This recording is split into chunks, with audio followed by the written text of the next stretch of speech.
Gracias a todas y todos por acompañarnos en una nueva edición del Simposio de Inclusión Social. En esta ocasión, como compartían desde la mesa de apertura, centrado en los cuidados, con una mirada decididamente amplia, ¿no? Gracias también a la universidad por acogernos, en este caso al campus del Milán, y damos así inicio a lo que será la primera de las comunicaciones. Cabe decir que en el programa previsto esta conferencia estaría impartida por dos personas. Una es Sara Moreno, que me acompaña en la mesa y a la que ahora presentaré, y la otra sería Machalén Legarreta, que lamentablemente por una cuestión sobrevenida a última hora no nos puede acompañar esta mañana, pero sí que aprovechamos el agradecimiento por la absoluta disposición e intención a participar en el simposio, y esperamos poder recuperarlo en ediciones venideras, ¿no? La mesa que presentamos ahora de inicio se llama Cuidados y Comunidad a lo largo de la vida, construyendo justicia social, y Sara Moreno, para quien no la conocéis, es profesora titular de la Universidad Autónoma de Barcelona, y voy a brevemente leer unas líneas sobre su trayectoria. Es doctora en Sociología también por la UAB, profesora del Departamento de Sociología, investigadora en el Centro de Estudios Sociológicos sobre la Vida Cotidiana del Trabajo, CUIT, y del Instituto de Estudios del Trabajo. Ha sido vicedecana de Profesionalización, de Relaciones Institucionales en la Facultad de Políticas y Sociología, y también, mucho ánimo con esto porque es una tarea dura, vicerrectora de Alumnado y Ocupabilidad de la UAB hasta el año 2020. La trayectoria se desarrolla justamente vinculada a su trabajo en el CUIT, con una tesis doctoral que ya reflexionaba en su momento sobre el tiempo, el trabajo, la conciliación, y que consiguió ser premio extraordinario a su finalización. A lo largo de su currículum cuenta con sendas publicaciones en revistas de impacto internacional, así como en libros. Es editora y revisora en varias revistas, una de ellas, si no me equivoco, en Papers, que es muy conocida dentro de nuestro ámbito, y también forma parte de la Federación Española de Sociología a través del Comité de Sociología del Trabajo. La conferencia que hoy arropa, ¿no?, esta apertura de la sesión tiene dos miradas sobre los cuidados.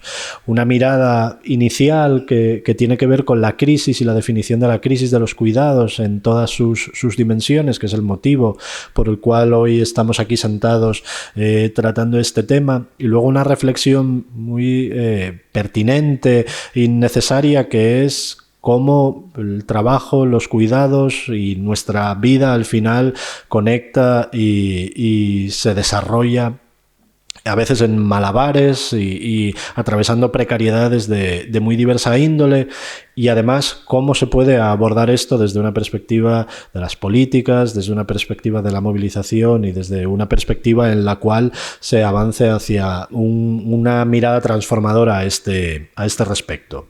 Espero que más o menos esto se ajuste a lo que tienes preparado, y el tiempo es tuyo. Sara, muchísimas gracias por acompañarnos. Pues muchísimas gracias por la presentación y muchísimas gracias por la invitación. Es un placer estar aquí y abrir un poco, ¿no?, lo que serán 2 sesiones intensas de trabajo que os esperan, la de esta mañana y me parece que mañana también por la mañana. Efectivamente, como decía José, estaba previsto que esta primera mesa fuera un mano a mano con Machalén, que es colega de investigación, ¿no? Ella es de la Universidad del País Vasco, yo soy de la Autónoma de Barcelona, pero trabajamos conjuntamente. Ella no ha podido venir, entonces voy a asumir las 2 partes que habíamos como pensado contar, que es, como bien decía José, ¿no?, una primera mirada al contexto, ¿no?, la crisis de los cuidados, y una segunda mirada más en clave vida cotidiana, ¿no? Entonces se me dobla el tiempo que inicialmente estaba previsto. Yo también le he pedido a José que cuando considere que ya me estoy alargando me pare, porque me parece que también es interesante poder tener un espacio espacio de debate o de preguntas, comentarios por vuestra parte. Entonces, para intentar, ¿no?, estructurar bien el discurso, parto, ¿no?, de una pregunta, que en realidad es convertir en pregunta el título de esta mesa inicial, y sería ¿por qué cuidados y comunidad a lo largo de la vida para construir justicia social?, ¿no? Entonces, esta es la pregunta que me planteo, ¿no?, al inicio de esta intervención, y para responderla y abordar las dos miradas que comentaba José, ¿no?, voy a hacer un primer apartado de conceptos, ¿no? De decir, bueno, aquí tenemos en esta pregunta o en este título 4 conceptos clave: cuidados, comunidad, ciclo de vida y justicia social. ¿Qué entendemos por estos conceptos? Creo que es un buen punto de partida siempre para poder avanzar, ¿no?, en la reflexión y en las propuestas, ¿no? Un segundo apartado, que será el contexto, y aquí me referiré directamente a la crisis de los cuidados. No entraré en lo que se decía en la mesa de presentación, ¿no?, del modelo actual, porque después Dolors Comas yo creo que desarrollará muy bien esta propuesta, ¿no?, pero sí que me servirá para dibujar el contexto y las claves del contexto actual. Y ya en tercer lugar entraré en esta mirada, ¿no?, desde la vida cotidiana y la organización de los tiempos, y específicamente lo haré para ver qué pasa dentro de las familias y dentro del mercado de trabajo, ¿vale?, el mercado laboral.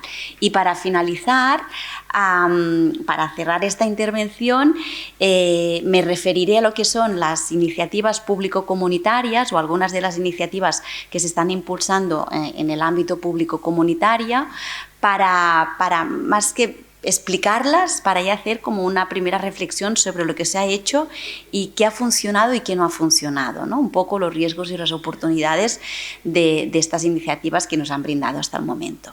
Este es el plan, ¿vale? Espero que cumpla un poco con lo que podáis expectar previamente, y empiezo por el inicio, que son los conceptos, ¿no? Y os decía, ¿no?, hay 4 conceptos en este título que he convertido en pregunta, que 2 de ellos como mínimo, lo que es los cuidados y lo que es la comunidad, son los típicos conceptos que todo el mundo utiliza, pero nadie sabe bien cómo definirlos, o genera poco consenso su definición, ¿no? Además, corren el riesgo de ser conceptos que de tanto brillar pueden perder brillantez, ¿no?, diríamos. ¿Por qué? Porque se están usando muchísimo y el abuso en su uso los puede acabar banalizando. No todos son cuidados y no todo es comunidad, ¿no? Y aquí yo no pretendo convenceros, pretendo daros una mirada de qué es cuidados, o cómo yo entiendo, sobre todo desde un punto de vista de análisis sociológica, los cuidados, ¿no? Y los cuidados nos refieren a personas, a contenidos y a derechos políticos, podríamos decir. Cuando lo miramos desde las personas, tenemos personas que son cuidadoras, proveen cuidados, personas que reciben cuidados, ¿vale? Esta sería una primera diferenciación, ¿vale? Y yo creo que esto es importante, porque cuando hablamos de cuidados, tanto nos tenemos que referir a las personas que los proveen como a las personas que los reciben, ¿vale? Cuando vamos a ver la parte del contenido, hay, diríamos, un debate o una discusión teórica abierta, pero hay como 2 grandes dimensiones que podemos sintetizar en esta discusión, ¿no? Unas voces que entienden los cuidados desde su dimensión más fijada en los aspectos relacionales, emocionales, etcétera, y otras voces que entienden los cuidados más vinculados al trabajo, a una actividad que es trabajo, ¿vale? Los cuidados, que son emociones, sentimientos, relaciones, o los cuidados son trabajo. Pues seguramente la respuesta es que son ambas cosas. A mí, sociológicamente, me interesa mucho más la parte de los cuidados como trabajo.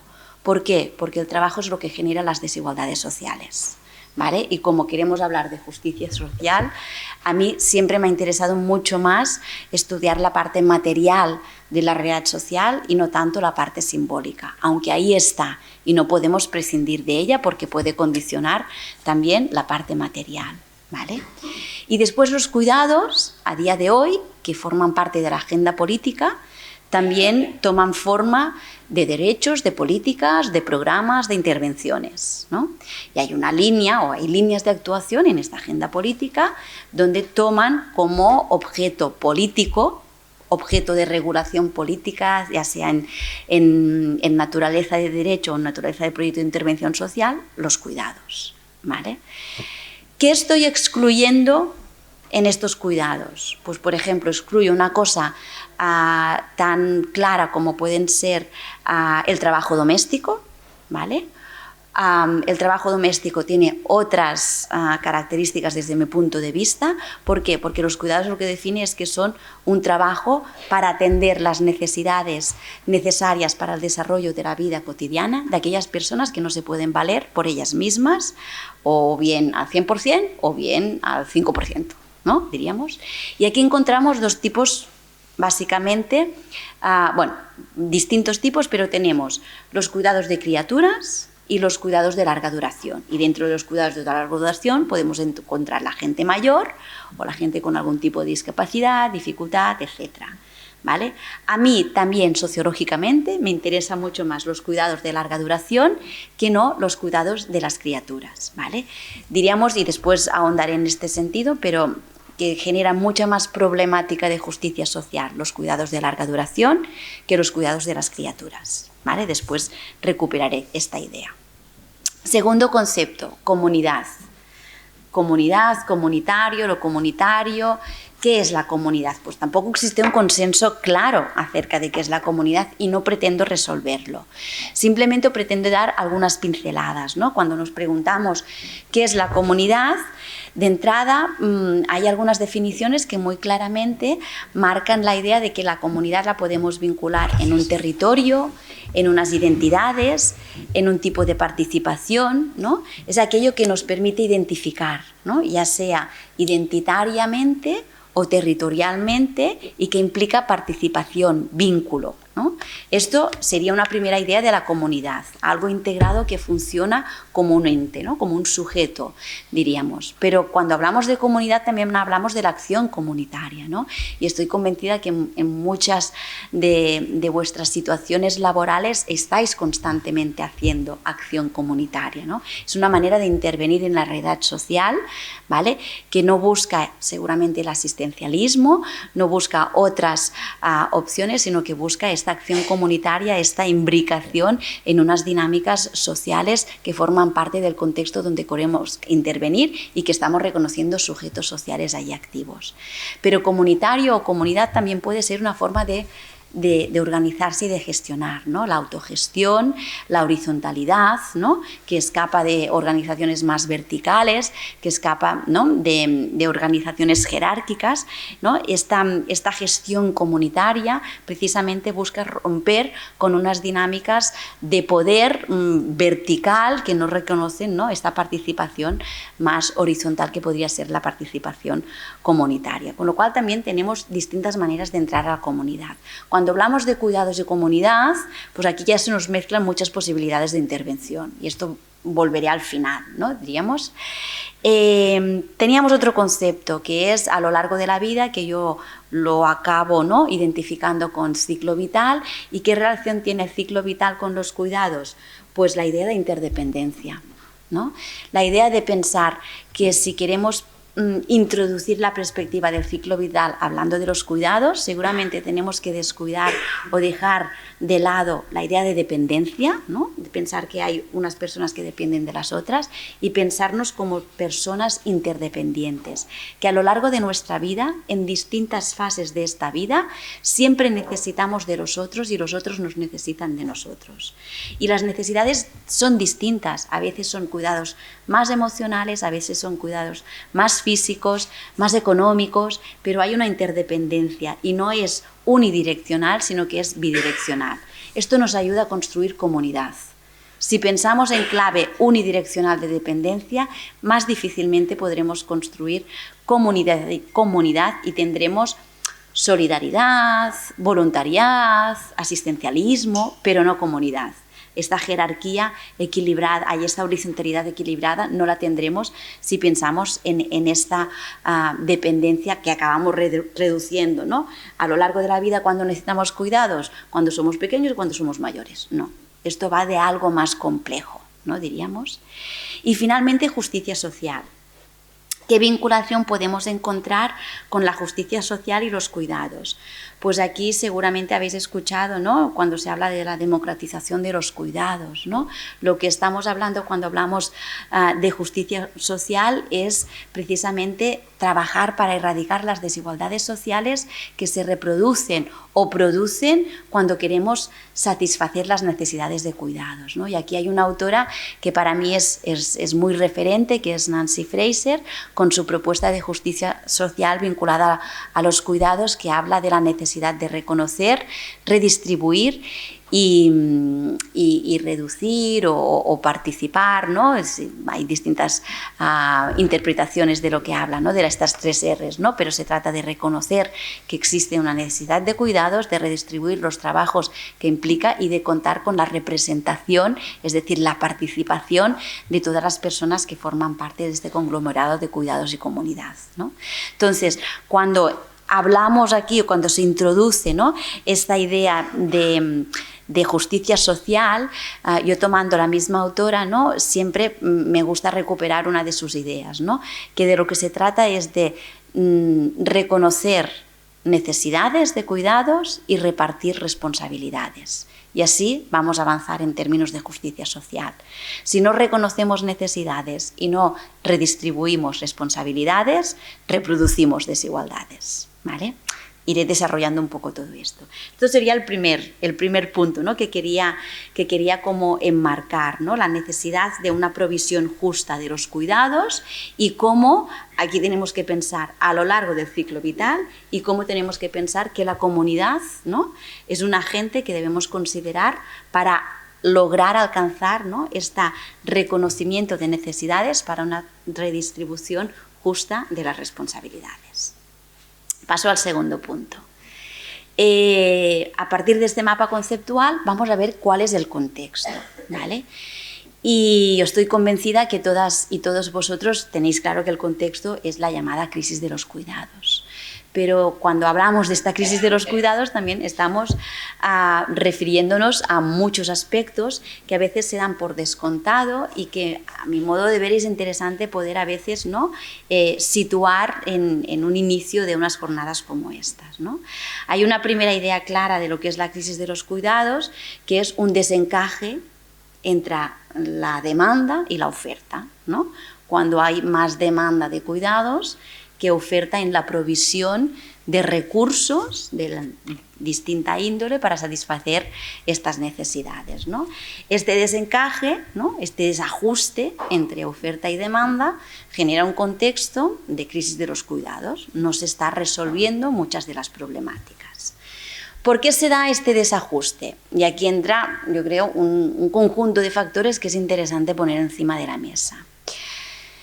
En primer lugar, hay que contextualizarlo en un contexto de sociedades occidentales desarrolladas, estado del bienestar. Un sistema de bienestar que se construye ya a finales de la Segunda Guerra Mundial, ¿no?, a partir de la segunda mitad del siglo pasado, en base a lo que se han llamado e identificado 3 pilares fundamentales, que es educación, salud y pensiones. Todo pensado para garantizar que hay mano de obra preparada en el mercado de trabajo para trabajar, educada, saludable y que en momentos de crisis tenga pensiones para cubrir las ausencias laborales. Es un sistema que se construye dando por descontado que los cuidados es un problema individual que se resuelve en las familias. Hay sanidad, hay educación, hay pensiones, pero nadie piensa en los cuidados. Y los cuidados, la paradoja es que son imprescindibles para que esta mano de obra esté cada día preparada en el mercado de trabajo para trabajar, ¿vale? Esto es un problema. No es problema mientras la demanda de cuidados está contenida y las familias pueden atender estas necesidades de cuidados, pero hay un conjunto de cambios sociodemográficos que se empiezan a dar a finales del siglo pasado y explotan con una gran manifestación desde inicios de este siglo, que hacen que este sistema de bienestar, ¿no?, sustentado en 3 pilares que reconocía como públicos y un pilar fundamental que reconocía como responsabilidad privada, desencaje y no funciona. Yo siempre lo digo de la misma manera. No hay suficientes mujeres en las familias para poder atender todas las necesidades de cuidados que actualmente tendremos y aún menos de las que actualmente tenemos y aún menos de las que tendremos, ¿vale? Porque cuando este sistema del bienestar se construye dando por descontado que los cuidados son una responsabilidad individual privada de las familias, está pensando, ¿no?, o debemos pensar que las familias son un eufemismo de mujeres, ¿no? Entonces, cuando se alarga la esperanza de vida, hay un envejecimiento de la población, hay una masiva incorporación de las mujeres en el mercado de trabajo, que las de clase trabajadora ya estaban, pero hay una masiva incorporación que aún cambia mucho más, ¿no?, los patrones en los hogares, ¿no?, aumentan las parejas de doble ingreso, ¿no? Hay todos unos cambios sociodemográficos que hacen que incremente mucho la demanda de cuidados, pero el sistema es el mismo, es un sistema que ya no da más de sí. Es obsoleto. Además, se dan algunas paradojas que son, diríamos, bonitas sociológicamente, ¿no? Fijaros, las tendencias demográficas en el contexto europeo es que cada vez suben, ¿no?, las tasas de envejecimiento, vivimos más años, envejecemos más y cada vez tenemos menos criaturas, pero dedicamos mucho más tiempo a cuidar de las criaturas que a cuidar de las personas dependientes.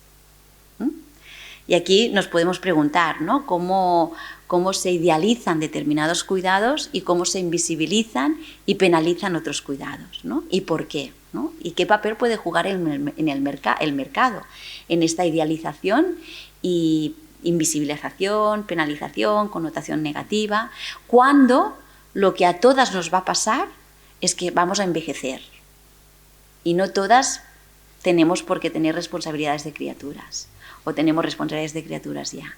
Pero aquello que nos va a pasar a todas es lo que tenemos menos resuelto y aquello que no nos va a pasar a todas es lo que está presentando más atención, también desde un punto de vista político, ¿no?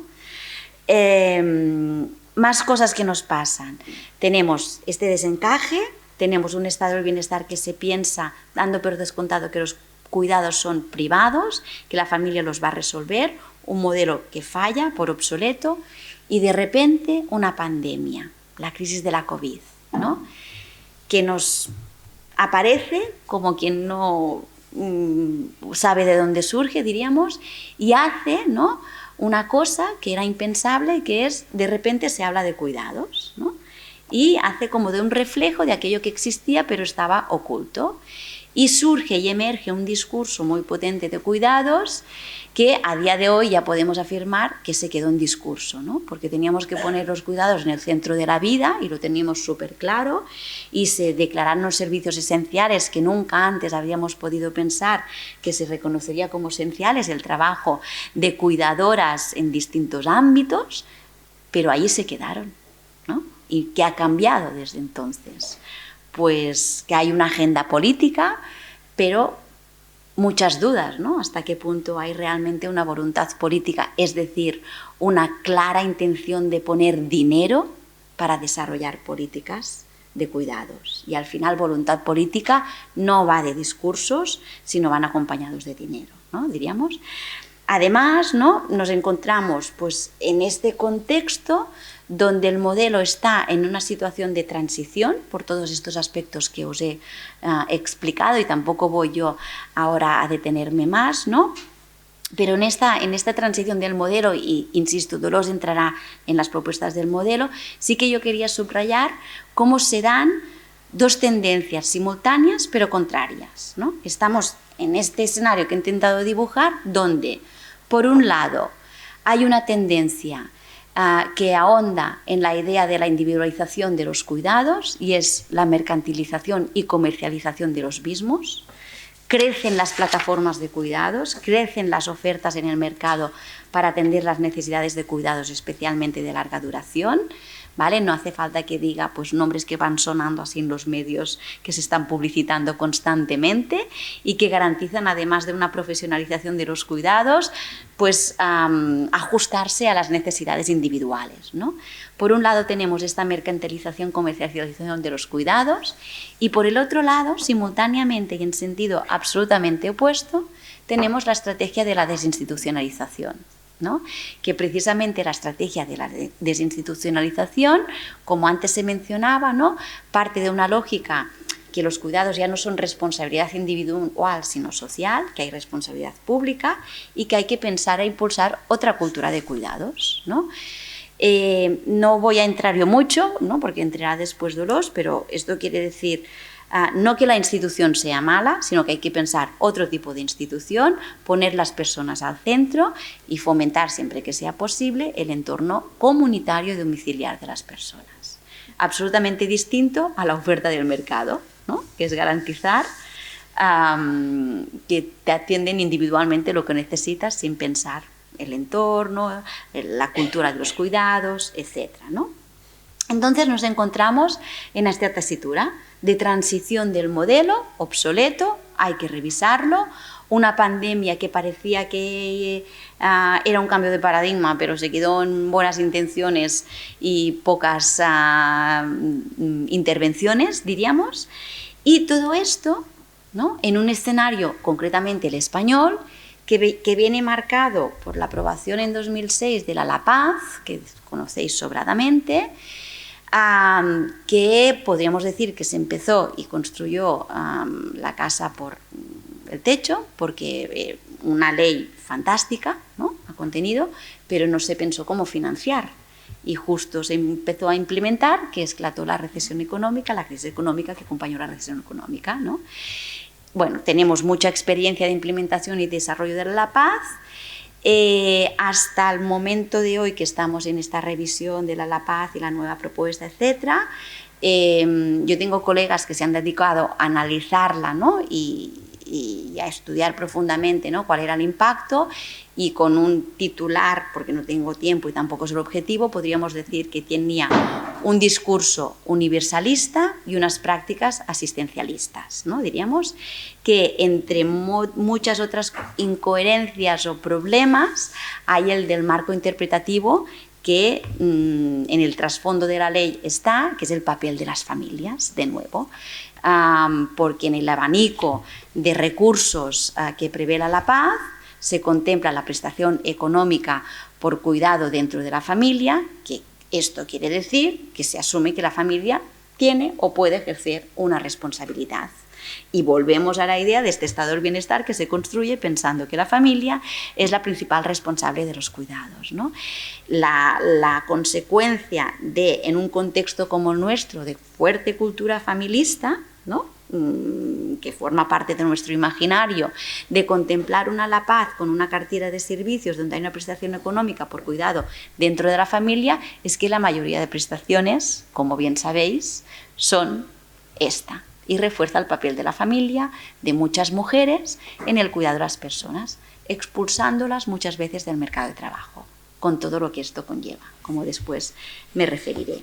Pero aquí estamos, ¿vale? Diríamos, estamos en este contexto, ¿no? Desde una visión más macro, ¿no? De este desajuste hasta el contexto más concreto en el Estado español, ¿no? Nos encontramos en un marco normativo de discurso universalista, pero que no ha alcanzado a lograr desengancharse de unas prácticas asistencialistas, y donde hay como en el imaginario social un ideal de cuidados que aún considera que la mejor manera de envejecer es en casa y con la familia. Con lo cual estamos retroalimentando, ¿no? Con nuestras preferencias, ¿no? Un sistema que ya no funciona y que no vamos a poder atender, ¿no? Pero nos cuesta desengancharnos, ¿no? De la idea de que ¿dónde voy a estar yo mejor que no sea en casa y con la familia? Cuando quizás nuestra casa no está adaptada y no tenemos familia, ¿no? Diríamos, ¿o qué pasa, no? Bueno, aquí ya iremos avanzando. Entonces, en este escenario es donde yo ahora, en tercer punto, os quiero proponer de hacer una mirada desde la vida cotidiana y desde el mercado de trabajo, ¿no? Porque en este escenario se dibuja, ¿no?, lo que tradicionalmente ha estado, ¿no?, el triángulo del bienestar, ¿no?, qué papel juega Estado, mercado y ámbito familiar, privado, diríamos, en la organización y satisfacción de las necesidades, ¿no? Se pone en cuestión y se dice, es necesario para poder atender, ¿no?, todas las necesidades que se desprenden desde el punto de vista de los cuidados, convertir, ¿no?, este triángulo en un diamante de los cuidados e incorporar un cuarto vértice que es la comunidad, ¿no? La comunidad, sobre todo, pensando en que somos interdependientes, la idea de familia es muy reducida, puede generar desigualdades sociales o reproducir desigualdades sociales, ¿no? Porque si detrás de las familias están las mujeres, pues estamos feminizando los cuidados. Entonces la idea de comunidad nos permite pensar en socializar las responsabilidades de cuidados, en avanzar quizás en una desfamiliarización, desfeminización, ¿no?, sin desresponsabilizar el Estado, ¿no? Entonces se pone aquí como 4 vértices, ¿no? Estado, familia, comunidad y mercado. Y cómo armamos aquí un nuevo modelo, ¿no?, que nos permita atender las necesidades desde la perspectiva de justicia social. Entonces yo voy a mirar ahora estos 4 vértices, pero primero haré familia, después haré mercado, como diríamos, opciones, ¿no?, que deberíamos intentar reducir su peso, y terminaré proponiendo iniciativas público-comunitarias que vendrían del vértice de la comunidad y del vértice del Estado, de lo público, ¿vale? Cuando entramos en la familia, ¿vale?, desde la perspectiva de los tiempos y la vida cotidiana, yo creo que es interesante mirar, por un lado, lo que son proyectos vitales, ¿no?, diríamos, y por el otro lado lo que es la vida cotidiana, ¿vale? ¿Qué vemos? Pues yo os decía al inicio, cuando hacía la definición, que a mí me interesa mucho más los cuidados de larga duración que los cuidados de criaturas. ¿Por qué? Porque desde un punto de vista del ciclo de vida, los cuidados de larga duración y los cuidados de criaturas difieren muchísimo. Tienen naturalezas absolutamente distintas. En nuestro contexto, las criaturas casi siempre son unos cuidados deseados, bastante programados, ¿no? Decidimos cuándo queremos tener hijos, ¿no?, en la mayoría de las situaciones. Son unos cuidados donde el horizonte es la autonomía, y son unos cuidados que tienen socialmente mucho reconocimiento, prestigio y valoración, ¿no? Tú decides si quieres ser madre, decides cuándo quieres tener hijos, ¿no?, en la mayoría de los casos en nuestra sociedad, contexto. Lo puedes ubicar en tu proyecto vital, ¿no? Sabes que en principio, si todo va bien, tu criatura irá ganando en autonomía, ¿no?, y irá todo un proceso de acompañamiento de cuidados, pero que el horizonte es la autonomía, y habrá mucho acompañamiento social y reconocimiento. Nada que ver con los cuidados de larga duración, que son sobrevenidos. Nadie prevé cuando aparece tener un familiar con Alzheimer, con Parkinson, con cualquier enfermedad de pérdidas cognitivas u otras situaciones, ¿no? Son sobrevenidos, aparecen y tienen un horizonte incierto donde se progresa cada vez en mayor grado de dependencia. El horizonte no es la autonomía, sino mayor dependencia. Y el final casi siempre es la muerte. Y esto se puede alargar muchísimo. Y además son unos cuidados que no cuentan ni con el reconocimiento, valor, presencia y prestigio del cuidado de criaturas. Con lo cual estamos, a nivel de proyecto vital, en 2 situaciones absolutamente distintas. Los cuidados de criaturas pueden condicionar un proyecto vital o pueden formar parte del proyecto vital, mayoritariamente. Los cuidados de larga duración nunca forman parte del proyecto vital y lo que hacen es modificar los proyectos vitales, ¿vale? Aquí, ¿qué tenemos? Pues muchísimas personas, mayoritariamente mujeres, que se han encontrado dentro de su entorno familiar con un cuidado sobrevenido y han rehecho absolutamente su proyecto vital. Entre otras cosas porque los cuidados de larga duración a menudo suponen la incompatibilidad con otras actividades, entre ellas el empleo.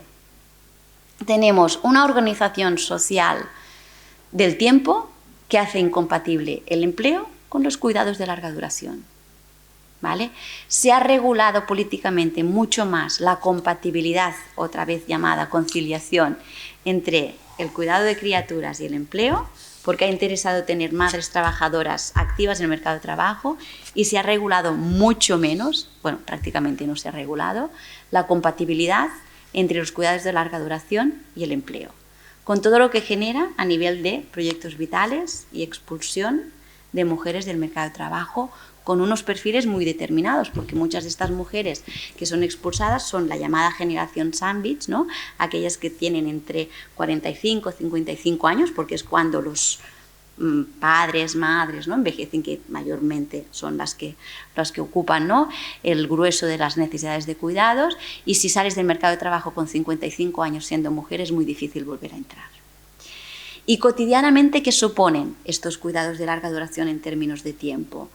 Pues son cuidados que tienen una característica temporal muy rígida, muy sincrónica, muy cotidiana y absolutamente absorbente 24 horas del día, 7 días a la semana. Cuando hay una persona adulta que depende de otra cotidianamente, no hay respiro. No hay respiro. No hay respiro a nivel de atención. Después hay que ver cómo se arma y si se puede organizar, ¿no? y redistribuir. Pero no se puede decir, ahora no es tampoco el tema, ¿no? pero cuando se habla, ¿no? de reducir la semana laboral a 4 días, yo siempre digo lo mismo.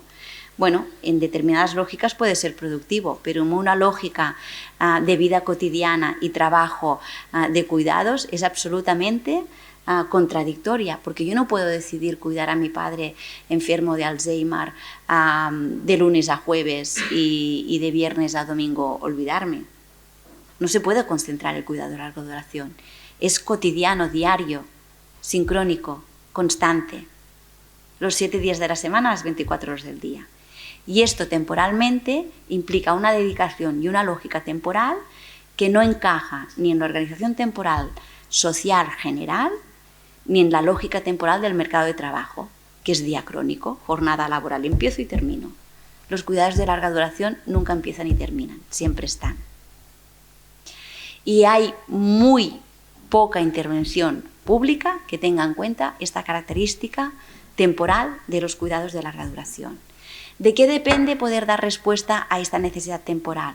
Pues de las condiciones materiales de existencia, de tener más o menos recursos económicos que pueda permitir externalizar o compartir parte de los cuidados y de tener un entorno familiar más o menos extensivo y un entorno comunitario más o menos extensivo que lo facilite. Si no se tiene nada de esto, no hay respiro. ¿Vale? ¿Qué pasa cuando vamos al mercado? Cuando vamos al mercado de trabajo, vemos que hay unos sectores que son los sectores que se dedican a proveer servicios de atención a los cuidados de larga duración. Residencias, centros de día, servicio de atención domiciliaria, serían como los 3 grandes servicios de referencia, recursos, y hay otros. ¿Y quién trabaja en estos recursos? Pues vemos que trabajan estos recursos, ¿no? Distintos perfiles profesionales, desde enfermeras, auxiliares de geriatría, pasando por trabajadoras familiares, pero que todas ellas, ¿vale? Desde un punto de vista también de los tiempos, forman parte, para que de entrada entendamos la lógica de los tiempos, de lo que llamamos la segregación horizontal, ¿no? Que son aquellos sectores donde se concentran mayoritariamente mujeres y donde la actividad principal tiene alguna relación con aquello que se ha considerado que eran responsabilidades tradicionalmente de las mujeres, ¿no? Y en este caso son los cuidados. Otramente llamados, ¿no? Estos sectores, el suelo pegajoso del mercado de trabajo, ¿no? Allí donde se concentran las mujeres que están enganchadas y no se pueden despegar. Y son los sectores que acumulan y concentran las peores condiciones laborales. ¿Vale? Y estas mujeres que están aquí trabajando en estos sectores, que son unos sectores que están segregados y que lo que más explica su precariedad laboral es precisamente la actividad que hacen, las mujeres que trabajan en estos sectores se van moviendo entre ellos. Hay una alta rotación y una alta precariedad, ¿no? Y quizás hay mujeres migrantes que entran informalmente en el sector de los cuidados y aspiran pues, a poder entrar formalmente en el sector de los cuidados. Y son mujeres que en su país de origen pues, estaban ejerciendo como ingenieras, ¿no? O teniendo unas altas cualificaciones que aquí pues, su aspiración máxima es entrar de auxiliar de geriatría en una residencia, ¿no? Diríamos. Tenemos estos sectores del suelo pegajoso que, como os decía, forman parte de este suelo pegajoso porque se concentran en las condiciones más precarias del mercado de trabajo. Bajos salarios, mucha rotación, mucha parcialidad no deseada, alta temporalidad a pesar de los cambios de la ley, mala salud laboral, o sea, hay mucha concentración de estas condiciones y esto tiene mucha relación con las actividades que se hacen, ¿no? ¿Qué pasa en estos sectores?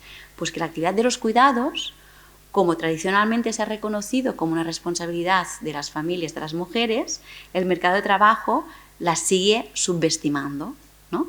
¿Y cómo la subestima? Pues no reconociendo muchas de las competencias y habilidades que las mujeres, mayoritariamente mujeres trabajadoras en estos sectores, ejercen en su lugar de trabajo. La invisibilización de las competencias tiene un reflejo en el reconocimiento y en el valor del lugar de trabajo que se traduce directamente en términos de salario. Y si invisibilizamos competencias de cuidado, estamos repercutiendo en el cálculo del salario y tenemos salarios bajos. Pero además hay un juego, ¿no? Porque se considera que, como se naturaliza muchas de las competencias, porque por el hecho de ser mujeres ya saben cuidar, ¿no? Y no hace falta reconocer ni formar, pero además de esto se añade una gestión de los tiempos, ¿no? De reducir costes salariales, reduciendo tiempo de trabajo, pero exigiendo el mismo nivel de trabajo, y esto provoca una intensificación de los tiempos de trabajo. Es decir, el SAT, ¿no? Pues cada vez con menos tiempo hay que hacer el mismo servicio y los mismos domicilios. Intensificación de los tiempos de trabajo que repercute directamente en las mujeres trabajadoras familiares o en las residencias, ¿no?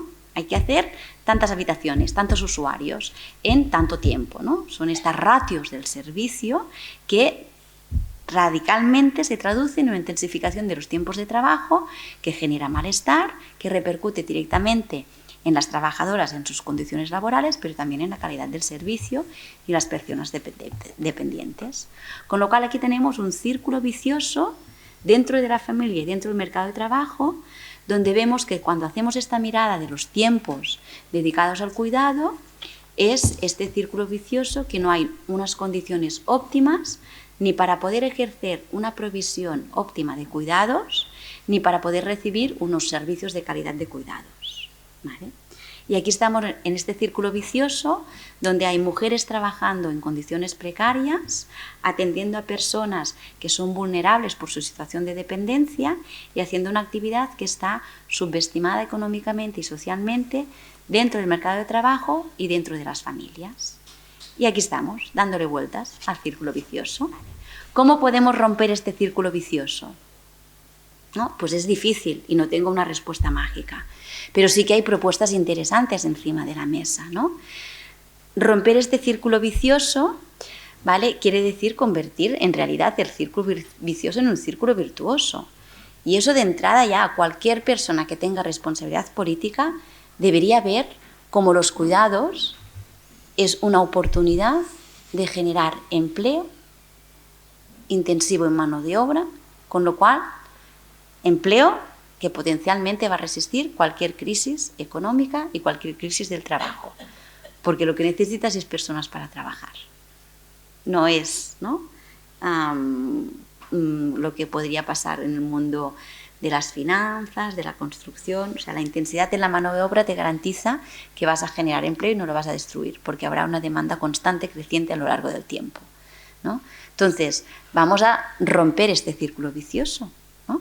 Y vamos a trabajar en la profesionalización realmente del sector de los cuidados, vamos a dignificar condiciones, vamos a reconocer competencias, vamos a revisar salarios y vamos a prestigiar un sector que, queramos o no queramos, va a ser imprescindible en el futuro, ¿no?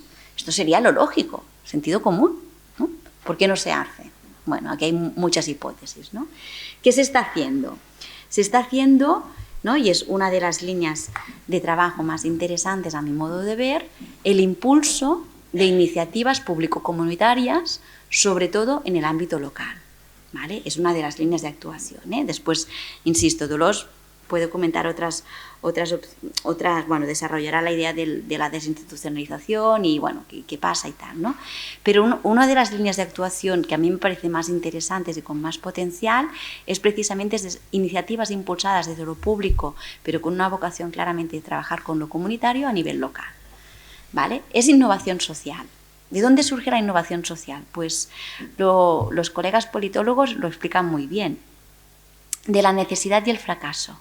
Ante una necesidad y el fracaso de lo que existe a nivel de políticas, hay que innovar. Y en términos de cuidados, se está innovando. ¿Y por qué el ámbito local?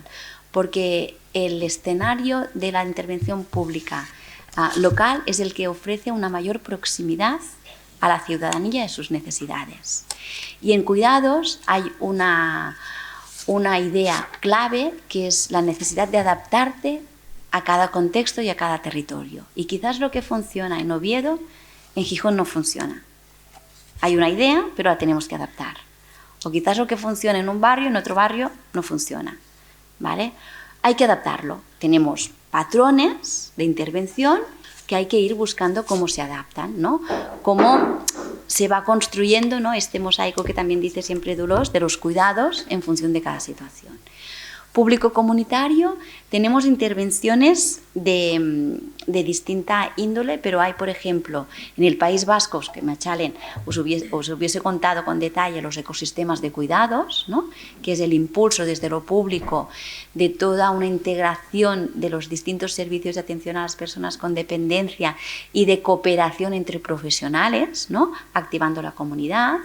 Y en Barcelona hay y en Cataluña, distintas iniciativas, como podría ser un SAT de proximidad, que abandona, a diferencia de lo que sería el SAT tradicional, pensado, ¿no?, en la trabajadora familiar que trabaja de manera aislada atendiendo distintos domicilios, se pasa a un nuevo modelo de gestión del SAT, donde hay un equipo de trabajadoras familiares que atienden un volumen concentrado en el territorio, un espacio más diminuto que un barrio, de usuarios, usuarias, y hacen una autogestión de la atención a estos servicios con mucha más flexibilidad en las intervenciones a domicilio a nivel tanto de días como de horas, ¿no?, para ajustarse a las necesidades de las personas.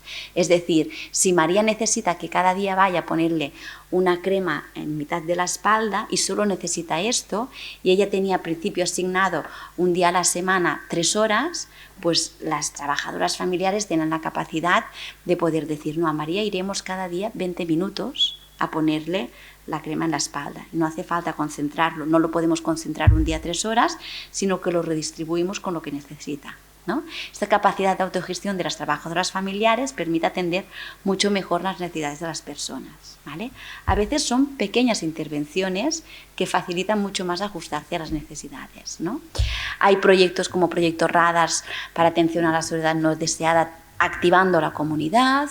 Bueno, distintas actuaciones. Yo, para terminar, todas estas actuaciones tienen un conjunto. Ahora ya tenemos un tiempo, una experiencia acumulada, algunas de ellas que tienen rodaje, y nos ponen encima de la mesa pues algunas primeras evaluaciones que nos apuntan riesgos, pero también nos permiten pues dibujar algunas recomendaciones, ¿no?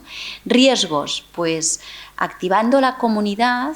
En muchas de estas actuaciones lo que vemos es que se reproducen determinadas desigualdades, tanto de género como de clase. La comunidad muchas veces acaba feminizándose y son las mujeres dentro de la comunidad las que acaban asumiendo más responsabilidades y papeles activos, y la comunidad muchas veces solo llega a quien ya tiene unas condiciones materiales mínimas cubiertas, y a veces nos llega más bueno, a veces acaba activando más a clases medias que no vas a clases trabajadoras, ¿no? A clases más vulnerables socialmente, ¿no? Entonces esto es una primera cuestión a tener en cuenta, ¿no?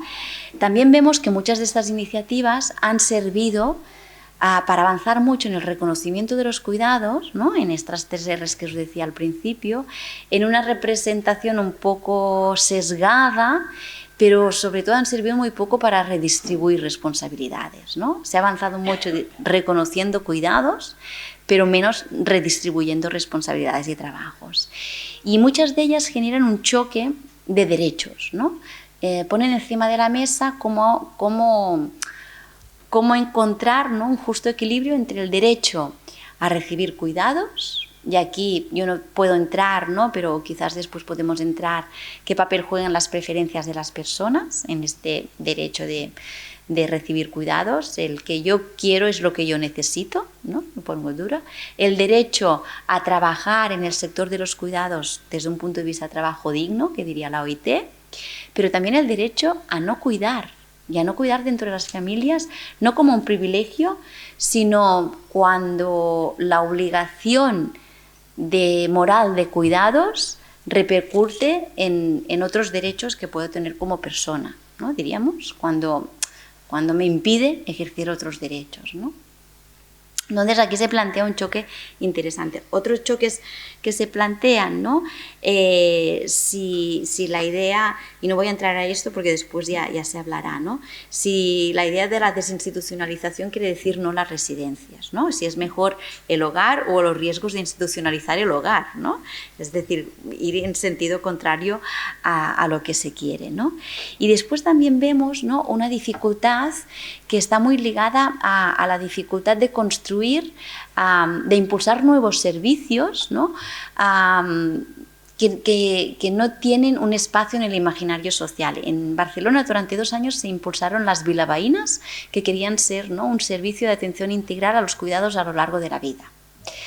Esto, vale, muy bien, ¿no? Pero es un servicio que inicialmente la ciudadanía no sabía qué podía esperar de este servicio, ¿no? Entonces teníamos una dificultad de ir construyendo sobre la marcha nuevos servicios de atención a los cuidados, ¿no?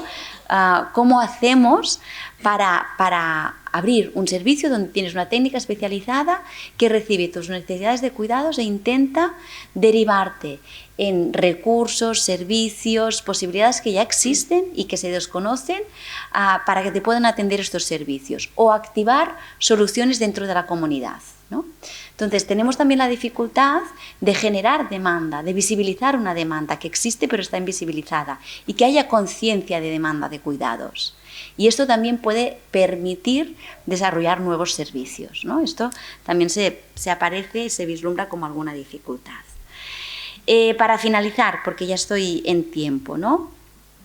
Una idea clara es que hay que aprovechar lo que existe, ¿no? A veces lo que existe se desconoce o está poco articulado. Los ecosistemas de cuidados del País Vasco lo que hacen es conectar lo que existe y coordinar las y los profesionales de lo que existe. Esto es un primer paso, ¿no? Y tenemos que intentar que no esté fragmentada la atención, porque si fragmentamos la atención, fragmentamos la recepción de los cuidados. Y hay que intentar, ¿no?, organizar y armar toda esta atención y que no aparezca fragmentada en función de una lógica administrativa e institucional, porque entonces esto repercute en la atención de los cuidados. Para intentar no fragmentarlo, se activa ya algo comunitario que también puede ser en lo profesional, ¿no? Diríamos. Hay que pensar en la transversalidad e integralidad de los servicios y, desde un punto de vista de la ciudadanía, hay que superar esta obligación moral de los cuidados que tenemos, sobre todo por herencia de una lógica muy familista, de un país muy familista, y empezar a plantearnos la ética de la responsabilidad de los cuidados en esta lógica de la interdependencia. No es una cuestión de obligación moral, es una cuestión de ética de interdependencia, de formar parte de una sociedad donde somos interdependientes. Y ya, ni que sea por puro egoísmo, como vamos a necesitar que nos cuiden, también nos podemos implicar ya, ¿no?, comunitariamente en el cuidado de los otros, ¿no? Y finalmente hay que pensar en una cuestión que nos cuesta mucho, pero es absolutamente clave, que es en la prevención. Necesitamos anticiparnos. ¿Por qué tenemos pensiones de jubilación y no tenemos un plan de envejecimiento individual o comunitario, ¿no? Es verdad que esto se lo puede plantear quien tiene mínimamente resuelta el día a día actual, ¿no? Pero hay que pensar cómo poder impulsar y ayudar a que la ciudadanía, ¿no?, planifiquemos colectivamente cómo envejeceremos, ¿no? Actuemos preventivamente. Y este sobrevenido que nos altera los proyectos de vida y la vida cotidiana no sea tan sobrevenido y esté un poco resuelto. Lo dejo aquí y, bueno, muchas gracias. Espero que os haya interesado.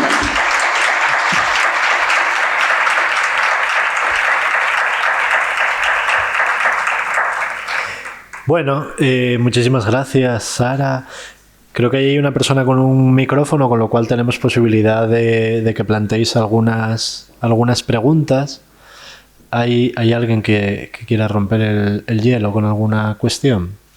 Yo voy a aprovechar que tengo el micrófono para romper el hielo y destacar que al final tenemos que conectarnos con la interdependencia que tenemos naturalmente como especie y tender a lo comunitario cada vez más.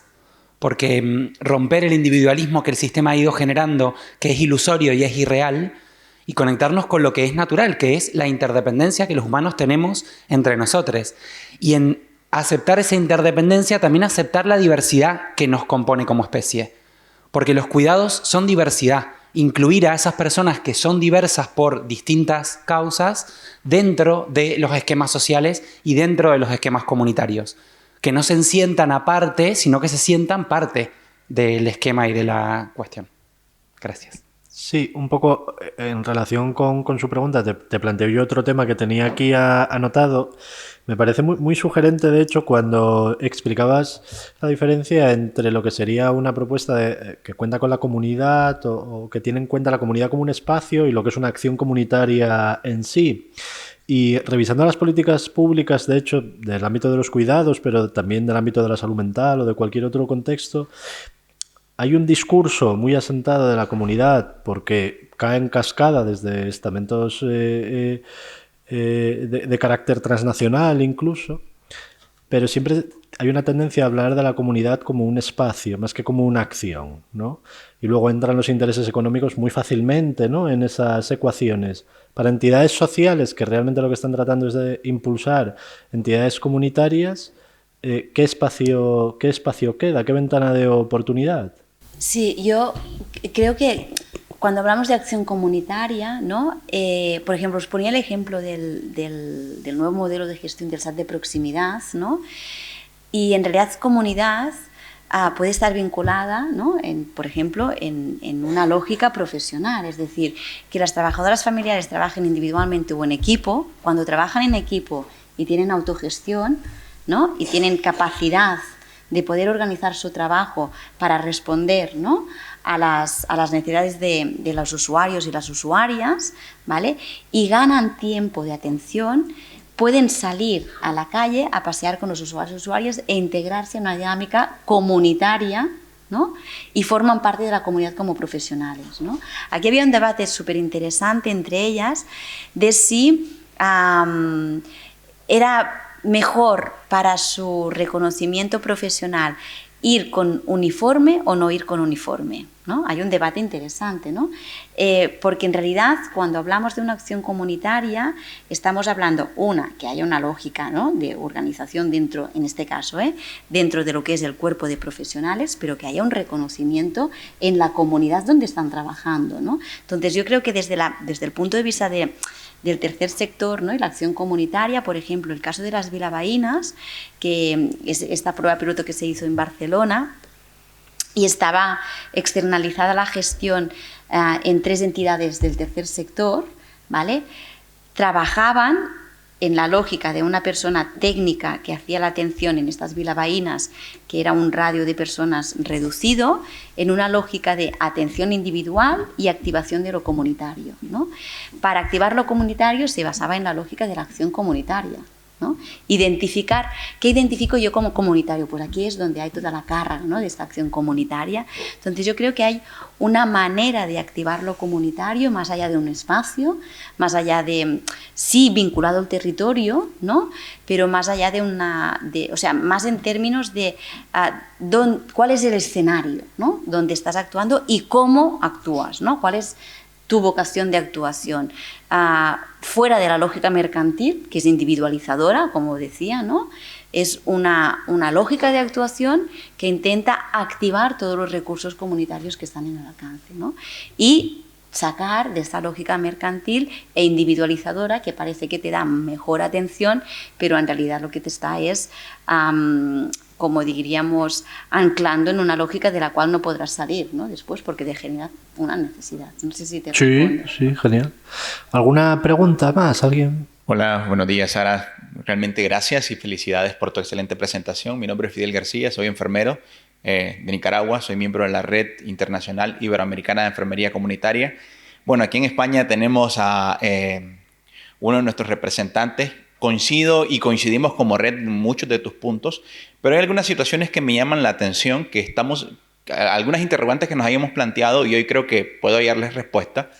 Como por ejemplo, cuando hablamos de salud comunitaria, nosotros como enfermeros comunitarios aprovechamos estas interacciones que tiene el grupo para condicionar al individuo y de esta forma poder abordar y generar cambios que sean un poco más transversales y más, vamos a llamar de esta forma, prospectivos hacia la comunidad y la sociedad misma, pero me llama la atención que nos hemos tratado de enfocar desde algunos polos de desarrollo de la salud pública y podríamos dividirlo entre las edades de vulnerabilidad en personas menores de 5 años y mujeres embarazadas. Y la pregunta ¿por qué? Porque hay una variable que nosotros llamamos años de vida potencialmente perdidas.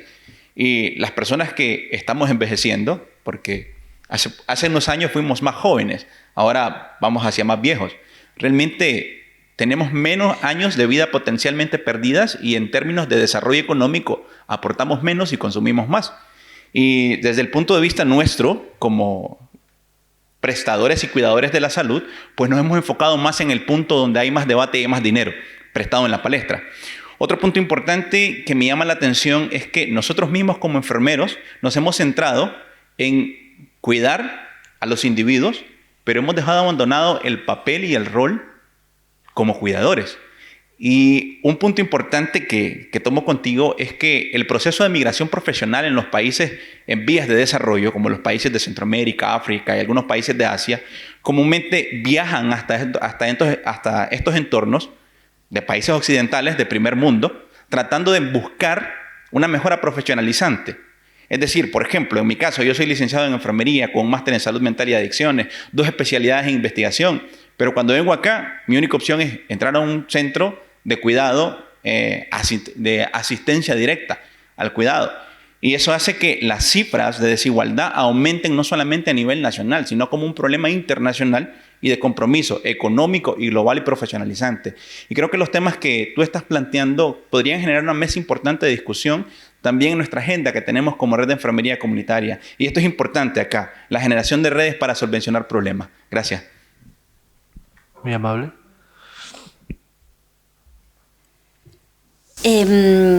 Sí, bueno, absolutamente de acuerdo con tu intervención, ¿no? Y yo creo que lo has explicado muy bien. Me ha gustado mucho esto de año de vida potencialmente perdido, ¿no? Porque yo conocía el concepto dentro de lo que son los recursos humanos, ¿no?, de candidata potencialmente con riesgo inminente de embarazo, ¿no?, que es un concepto que se utiliza para referirse a una candidata con 30 años y no se utiliza para referirse a un candidato de 30 años, ¿no? Y quizás él está con una pareja a punto de parir y ella, pues, la maternidad no le interesa para nada, ¿no?, diríamos. Pero sí, ¿no?, esto de años de vida potencialmente perdidas, ¿no? Yo no he detenido a explicar el por qué hay más atención al cuidado de las criaturas, ¿no?, y no de los adultos mayores dependientes, mujeres, y es que porque potencialmente tienen un valor económico superior, ¿no? Y es más, el mercado de, lo voy a decir de manera así un poco rudimentaria, de merchandising, ¿no? En torno a la crianza, genera mucho más negocio que el mercado de merchandising en torno a los cuidados de larga duración, ¿no? Entonces, claro, hay mucho más negocio y potencialmente, pero fijaros, esto no deja de reproducir un poco la lógica de los orígenes del estado del bienestar. Yo os decía al inicio, ¿no? Se construyó pensando en cómo podemos hacer para garantizar la mano de obra en el mercado de trabajo. Y ahora es, ¿quién va a ser la mano de obra futura? Los pequeños, pues vamos a cuidar más de ellos, ¿no? Y bueno, y aquí podríamos también ahondar, ¿no? de cómo Europa empieza a hablar de políticas de conciliación ante una preocupación muy clara, que es que las mujeres autóctonas estaban saliendo del mercado de trabajo para cuidar a sus criaturas, ¿no? Y dijeron, no, las queremos madres empleadas autóctonas en el mercado de trabajo, ¿no? Una manera de avanzar y solucionar todo esto es que se empiece a regular desde un punto de vista de política laboral y de derechos laborales la compatibilidad entre los cuidados de larga duración y el empleo. No puede ser que los cuidados de larga duración expulsen por incompatibilidad a las personas del mercado de trabajo. Y esto porque reproduce todo esto, ¿no? Y después también muy de acuerdo, ¿no? en la idea de centrar la atención en cuidar el individuo y centrar la atención en cuidar a las personas cuidadoras, ¿no? Dentro y fuera del mercado de trabajo. Dentro y fuera del mercado de trabajo, sí, es absolutamente imprescindible. Dentro del mercado de trabajo yo creo que hay una línea de actuación muy distinta que fuera del mercado de trabajo, porque dentro del mercado de trabajo entiendo que el cuidar a las cuidadoras debe pasar para mejorar las condiciones laborales y el reconocimiento de derechos laborales, absolutamente. Y aquí hay una cuestión en la línea que os decía de revisión de las competencias requeridas, de lugares de trabajo, en términos salariales, tal y cual, pero después hay otra línea en términos de salud laboral y hay mucho campo por recorrer, sí. Sí, tendríamos tiempo para crear una última pregunta breve si la hubiese.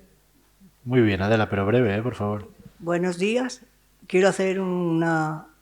Es que yo siempre tengo que hablar cuando me interesa el asunto. Me ha encantado y voy a pedir una cosa, a ver cómo me puedes ayudar. Me casé con 13 años, parí con 15 y ahora que dicen que cuidan a los ancianos, a los mayores, me veo en mi casa cuidando a varios hijos que han retornado a mi casa. Por favor, que esto ya es A ver, ¿qué es la realidad de la vida? Nuestra cultura gitana siempre hemos amparado a los ancianos, no hemos dado problemas. Bueno, la familia es lo primero. Pero yo quiero que me quiten a la familia de encima, ¿no? Por favor. Es que la realidad es como risa, ¿no? Pero no es risa, ¿eh? Es que me veo desangrando, cuidando un montón de gente, cocinando. No se puede aguantar estas cosas, ¿no? Igual, por etnia gitana, lo veis como risa, pero no es. Estoy sufriendo mucho, muchísimo, y creo que el sistema tiene que funcionar. A los ancianos de la comunidad gitana, que le den las herramientas, ya que los quieren tener en casa, que me dicen mis hijos que me están cuidando. ¿Te das cuenta lo que quiero decir? El organismo, que es la realidad, no nos contempla a la hora de decir, mi padre le falta un diente. Pues si no usamos las residencias, que son dinerales, por favor, que nos tengan en cuenta. Esto ya, la igualdad y la discriminación, en esta mañana, que es maravillosa, que lo estoy pasando muy bien, pero es que me veo con gran necesidad, ¿no? Yo estoy llevando una asociación y veo casos que me desangran. Y encima me dice mucha gente que lo hago mal, porque me dicen, mira lo que vienen, que lo vengo a explicar para que se enteren. Me viene una familia que la han desahuciado con el papel en la mano, voy a su casa y me dice que está durmiendo en una furgoneta en el patio. ¿Te das cuenta de lo que te quiero decir? Le hemos hecho un informe que tengo una trabajadora social, perfeccionado a la perfección. ¿Qué pasa? Si a mí me han enseñado, yo he ido a su vivienda, que lo echan que es del ayuntamiento, además la vivienda, y me enseñan un documento que tiene que abandonar, pues la apoyamos en todo lo que haga falta, ¿no? y me veo discriminada, totalmente desamparada. Lo digo aquí público. Nos tenemos que unir las entidades para los casos que yo no puedo, apoyarme y ayudarme. Y no me canso de decirlo, no me importa salir a ningún lado. Y cuando digo las voces que yo siento, no digo jamás una mentira, pero decir a todos, ¿necesito apoyo? Pues sí. Y para eso estamos, ¿no? Metidos a las redes. Nada más, Sara. no, si yo no quiero que me aplaudan. Es que... Muy bien. Bueno, me lo has puesto difícil, ¿eh? Porque has hablado de muchas cosas, pero yo creo que has reflejado con una situación muy real la materialidad que hay detrás de todo esto. Es decir, desahucios es cuando ya no tienes nada de nada de nada, y los cuidados ya vendrán primero donde voy a dormir, ¿no? Diríamos, y esto es una realidad muy presente en nuestro contexto, aunque no sea la que abre, ¿no?, las noticias cada día, pero es el punto de partida. Hay que garantizar las condiciones materiales de existencia de toda la población, y esto incluye un techo donde dormir, y a partir de aquí, ¿no?, nos podemos cuidar, ¿no?, diríamos. Y después, en tu situación personal, yo mi recomendación sería huelga permanente. Es decir, están en casa, pero tú no les hagas nada. Ya está, se terminó, punto y aparte. Porque es que esto es estar atrapada, ¿no?, absolutamente en estos permanentes cuidados, pero además de personas absolutamente válidas. Con lo cual aquí la obligación moral del cuidado no tiene que generar nada de culpabilidad.